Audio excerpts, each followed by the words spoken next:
Hi guys, welcome to the BartenderHQ.com podcast, and in this week's show we're talking about technology and how you can use it to make the most of your bar and how to protect your Flair gear so you don't lose it at competitions behind the bar, all that sort of thing. So let's get on with this week's show. Welcome to the BartenderHQ.com podcast. Find us on Facebook and Twitter at BartenderHQ. Here's your host, David Eden-Sangwell. Okay, so Monday saw Apple's WWDC for 2015, their big conference, mainly aimed at the developers, but there is some cool stuff that normally comes out for consumers as well. I'll be honest, I used to write on a technology site called pseudoaptgeek.com. It's still out there somewhere. You can find it. There were about 6 podcasts that we did, I think, and then that died a horrible death, all audio stuff. But you can certainly find it, and yeah, so basically this week I've been kind of looking at what we can do with the stuff that Apple has announced, which is mainly focused on the home automation stuff that they've mentioned, which is called HomeKit. I believe the app will probably be called Home when it actually comes out, but HomeKit is the developer software that they use to make it all work behind the scenes. Now, if you don't know what home automation is, it's basically a cool system that means you can use your iPhone or your iPad, your iPod, to control stuff that's going on in your house. So rather than just controlling the internet stuff, you can control things like lighting, you can control plug sockets, you can control your temperature for the place, you can control the climate, air conditioning, you can do a whole bunch of other stuff. You can AirPlay stuff already, obviously, with Apple stuff, using Apple TV, and potentially using Airport Express boxes, that kind of thing. So I've written a big long post on the Bartender HQ website this week, which is all about what you can use HomeKit for to actually make things better in your bar. Now, it doesn't just come down to lighting and stuff like that, although that's a big part of it. Now, if you run a small bar, you probably on a quiet night, you're only going to have your bartender, maybe 1 or 2 other members of staff working the shift. So you're not going to have a DJ that's there to take care of the ambience and all that sort of thing. It all comes down to the bartender, who will also be chucking a CD on or an MP3 player, whatever it is that you've got in your business that keeps the music going throughout the evening. Now, with HomeKit and some of the other stuff that Apple already does, like AirPlay, you can actually have that bartender dealing with the overall mood of the building in terms of lighting, as well as the air conditioning. So if you have a guest that's too cold, too hot, whatever, the bartender has got access then to, just through their iPhone or an iPod Touch or an iPad that you issue them, they have access to changing the climate, so the temperature in your bar using something like the Nest system that was created actually by a guy that was one of the early iPod designers. Now, Nest is like a connected thermostat that you can access from outside. I'm pretty sure that's going to be integrated into HomeKit as well. And then there's other stuff as well that's not as obvious, things like smart locks, which I know has been used a lot. If you've heard of Airbnb, which is a system where people can kind of rent out spare rooms within their house to visitors to a city rather than them having to get a hotel room for a night. These smart locks, there's a company called August, which is August.com. They produce one of them, which is going to be HomeKit enabled, and essentially you can go up to it with your either iPhone that is NFC enabled or using Wi-Fi, and it basically unlocks the door using the phone.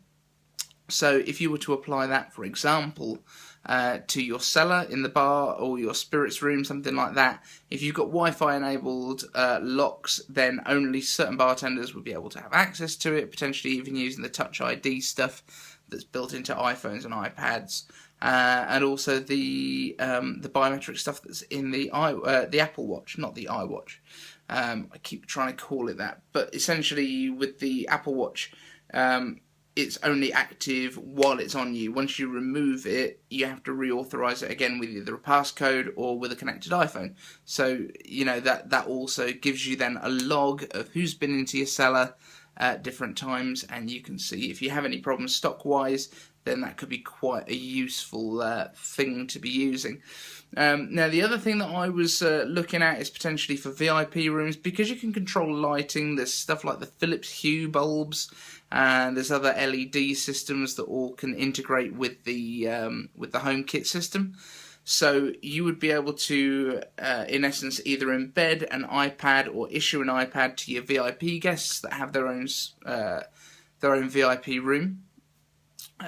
They would then be able to control their own music in the room with their own volume levels. They'll be able to pick what they're playing, and they'd also be able to choose what colour lighting they had. For example, if you've got an LED array in that room, you'd be able to customise that, and your guests would be able to pick what colour lighting they want. It's all a really nice sort of thing, and it makes your guests feel extra special VIPs, I think. So let me know, what sort of thing would you do with HomeKit? Would you be limiting it to just different playlists? Because, I mean, you could have your bartenders with a list of different playlists. They just hit a play button and it plays over your speakers in the bar. That's the very sort of simple kind of AirPlay implementation of it. You could also use TVs in your bar with a splitter off of an Apple TV, which is allowing you to run promo materials, that kind of thing. What would you use it for? And is there anything that you've heard about that you really want to find out a bit more about with the whole HomeKit thing? Hit me up either in the comments for the video, for the podcast, or on the website, BartenderHQ.com, and let me know what you would do with it. I'm really fascinated to see what you guys come up with. Right, guys, so this next section is going to be a quite quick little hack, if you like, and this is for keeping your equipment safe. So, if you have your own tins, your own Flair bottles, your own muddlers, Hawthorne strainers, all that kind of stuff that you take to work with you for a normal shift, you may have found that some of it goes missing. I have probably bought, in my time, about between 10 and 15 Flair bottles, I would think. I currently have 3. I've never sold one, I've never lost one, left it somewhere. But they go missing. Now, the reasons that I think this has happened is basically if you're working in a bar that's got cleaners that come in overnight, you might well find that they sweep stuff up and bin it regardless of what it is. If it's on the floor, they don't know if it's got value. And things like Flair bottles could quite easily get just discarded. Same with shaker tins, Hawthorne strainers, anything like that. If it's left on the floor and the cleaners don't know what it is, it could well just be binned. Now, what I'm suggesting, there's a couple of little tips here for you.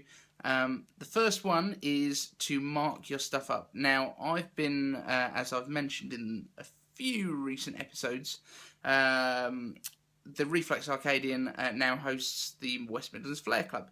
Now, there's not a huge number of us that go at the moment every week, but there's a few of us, and shaker tins look like shaker tins. This is a bit of a problem, and so when you're there with your tins, they do all look the same. And on the first week, I noticed, right, we've just dropped a few tins, and nobody knows whose is whose anymore. So, very simple hack for this is get yourself some electrical tape, and put yourself a unique colour code on the bottom. Now, I've gone for like a purple and white because it kind of matches with the BartenderHQ designs that we have. Drop that. So, I've gone with the purple and white, which matches the BartenderHQ logos. But this is the stuff that you want. It's the electrical insulating tape. Now, it's very, very cheap. You can get normally 5 different coloured rolls for about £1 in the UK.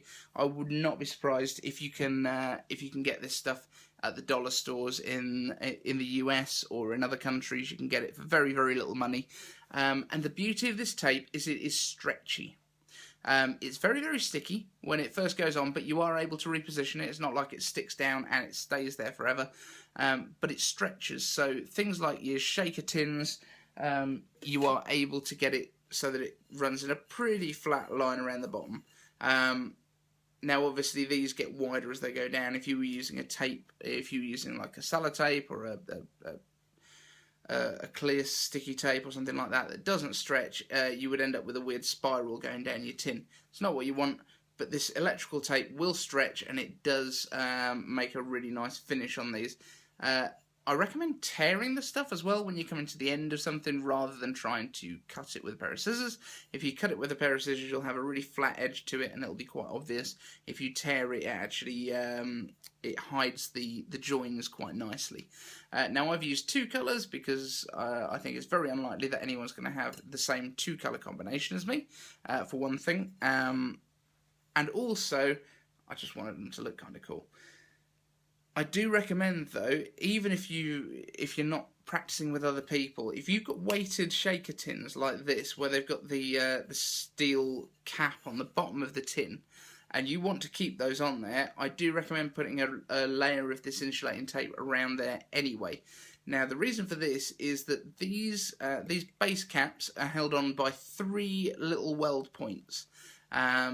And when you drop these things a few times, which you will do during practice, and that is absolutely fine, that is when you should be dropping stuff.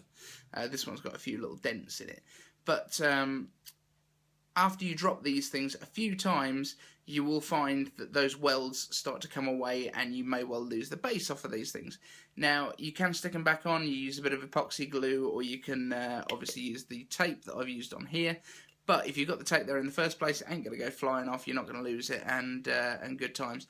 I have seen a few bars where these things have been used as ashtrays, mainly for the staff, not for customers, but still, these little bases will go walkabouts and you will lose them, and then your tin will fly a little bit differently. If you're happy using unweighted tins, like some of the guys at the Flair Club are, no problems at all. But if you want to keep your weighted tins and you want them to fly the way that you expect, grab some tape, chuck it around there. Don't put too many layers on. You want 1, maybe 2 layers maximum. If you put more than that on, you will have trouble when these tins nest in one another with separating them again, especially if you're in mid-routine.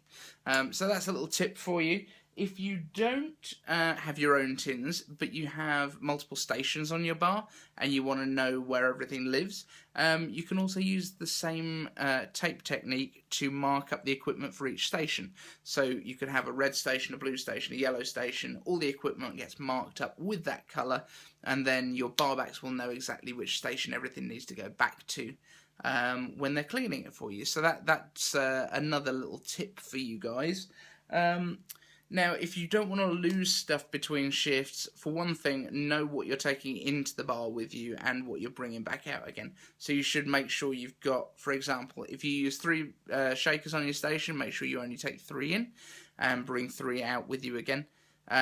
Same with your Flair bottles. The Flair bottles are very, very easy. If they get left in the bar when you're not using them, if you leave them there between shifts, other bartenders will use them. They might drop them on the floor, they might leave them there, and then somebody comes and sweeps them up, bins them, and then you're down by a 15-20 pound Flair bottle. It's not what you need, so make sure you look after your own kit. I recommend having a bag that you specifically keep all your kit in. At the end of the shift, it gets cleaned, goes back in there, and then it's ready for you to take in for your next shift as well. You can grab yourself a really cheap bag. It doesn't need to be anything fancy. It can either be a rucksack or it can be a shoulder bag, whatever works for you, and just make sure it carries the right amount of equipment for you. So that about wraps it up for this week's BartenderHQ.com podcast. Follow us as usual on Facebook, facebook.com/BartenderHQ. You can find us on Twitter at BartenderHQ. You can find us on the Worldwide Bartender Community on Facebook. We're on Instagram, we're on YouTube, we're on Tumblr. You can find us in all of the normal places, and we would love to see you there. If you ever have any struggles with memorizing cocktails, please check out my ebook. It is at bartenderhq.com/ebook, and it is Memorizing Cocktails the Easy Way. It basically gives you an easy system that I've used to memorize over 600 drinks that you can recall instantly. And if it's something that you've ever struggled with, I do recommend you have a look at it. It's not expensive, but I put quite a lot of work into it. So check that out as well. And I will see you on next week's BartenderHQ.com podcast. Thanks for listening to the BartenderHQ.com podcast. Find us on Facebook and Twitter at BartenderHQ.